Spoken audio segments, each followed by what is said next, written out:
So I've completely changed like a lot of things that I do when I do fursuit making, so I want you guys to know how I do it. So yeah, if you read my comments on one of the previous videos, I said yeah, it's better to make the mouths out of fabric, so, and then keep the teeth like just clay. And before that, the video I did with the saber-toothed tiger, yeah, it needs a lot of updates.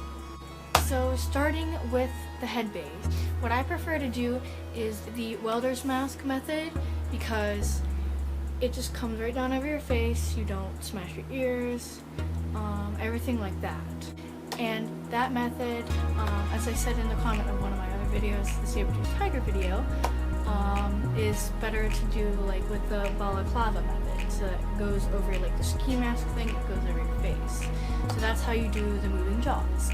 And the noses, I recommend doing those out of fabric and not like any hard like materials. You can, however, like go to like Dream Fishing Creations and get like silicone, and you can make your own silicone. You just have to have practice with the silicone though, because I tried silicone, but it's not really the best, so I wouldn't recommend it. So basically the foam I use, I just get those little rolls from Walmart for like 15 bucks. Sometimes you can get some deals at Joann Fabrics.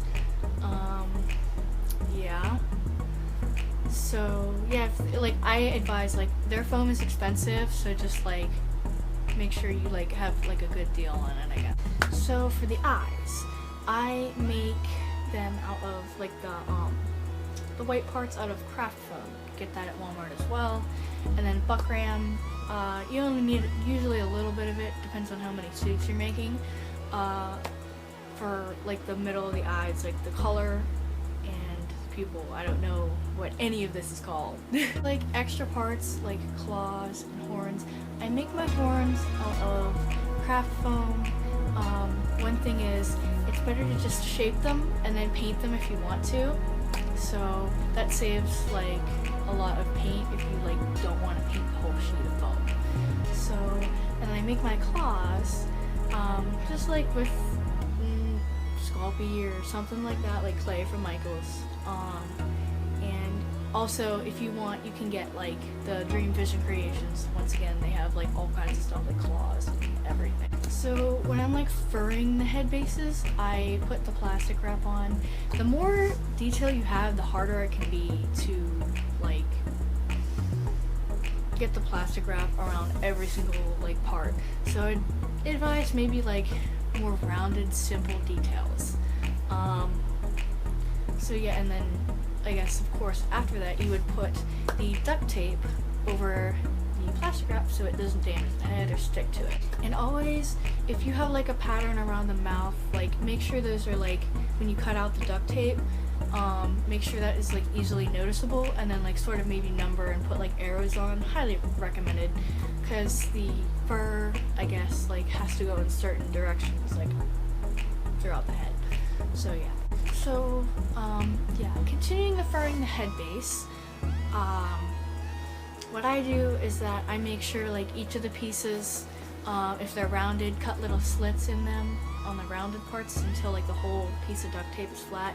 Then when I cut out the fur, I make it a little bigger than the pattern, and I usually glue it to the head. And why I glue it to the head is because you're gonna need like some extra like grip. If you don't have thick foam, it won't really like sew into the foam. So like, and Joann fabric foam, yeah, get it like when they have deals, like the Walmart stuff.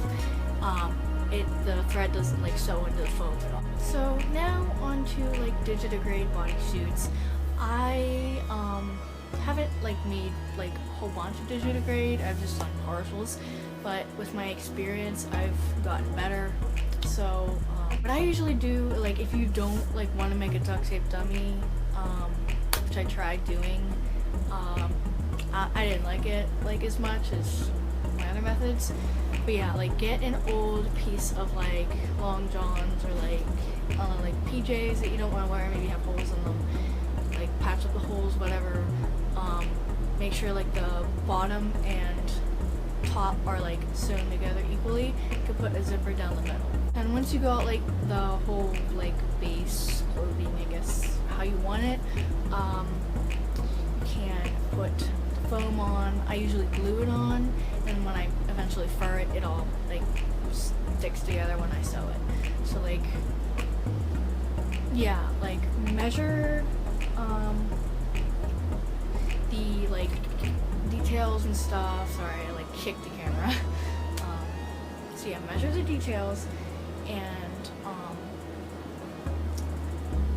like make sure you have like your exact pattern. And what you should end up with is like sort of like a little sleeve, and then you slip it over top of the Digidegrade base, like with the foam in the shirt, and you like, I guess, kind of sew the, like bind the two like things together, if you know what I mean, like sew the like ends. So I'm just gonna go with tails right now. Tails are probably like one of the easiest parts you could do. They're real simple. All you gotta do is like draw like a big, like however thick you want the tail to be, just draw a little pattern on paper. It's like how the tail would look, but like thicker. And then when you like have two of those pieces that you want like as your pattern, you draw that one piece and you double it. So you have two pieces, and they kind of round out when you sew these two edges together. So the thicker you make the like pattern, thicker, the longer, the better your tail's probably going to look. And now on the feet paws. I have a friend who's allergic to Crocs, like sort of rubber stuff, so you can use Crocs as the base, or you can use like, I don't know, slip-on shoes that are fabric. I see those at Walmart. You can get a lot of stuff cheap at Walmart, obviously,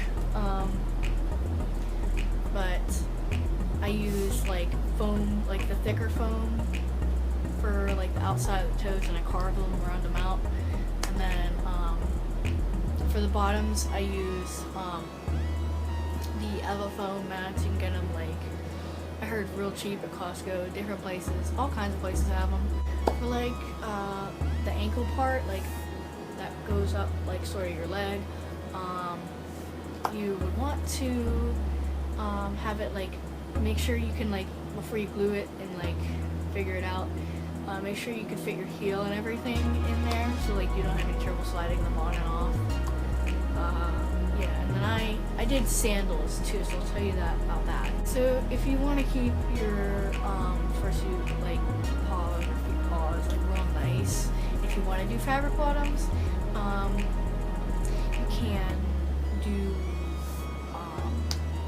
some of the more of the EVA mats. You can layer them up depending on how thick you want the sandal. I recommend 2 layers of EVA foam on the bottom as like the soles, and then I use glue and thread to kind of like, I bought this luggage strap, and it works really well for like the sandal strap. And just so like, I don't know, maybe it's a little bit more comfortable, I just kind of put some fabric on the tops of the top layer, the sole for the shoe. And then hand paws. So what you're gonna want to do with hand paws is these fingers always go together. If you want to do 4, so then kind of make like a pattern to go over each of your fingers that are like just as wide as this, a little bit wider, so you can like spread all of them out. And this part should be like the same width as the sleeve, so it's like it comes up a little bit. Like this part has to be like, you have to fit your hand in it, because you don't want the fur to like, you don't want fur with strips, so you have to make like the whole thing like sort of an even shape. So once you get like the fur and stuff all sewn together, you sew it a specific way. You can watch like tutorials and stuff. I'm not going to exactly explain how I put them all together, that might be in a later video, but you get a lining, or like you make a lining that's sort of like a little bit smaller than your pattern for your like main fur part, and then you like bind that like wherever you want the sleeve to end up, or like the end of the hand paw with like a bias binding strip. And then sometimes if you want to do claws, you kind of have to like when your pattern is rounded at the top, you could like cut like a little curved slit for the claws. And like when you make your claws, be sure to add like the little like the, I don't know what you call it. It's like a little bump at the bottom, so like they don't go through like the claw and like the base of the claw, I guess.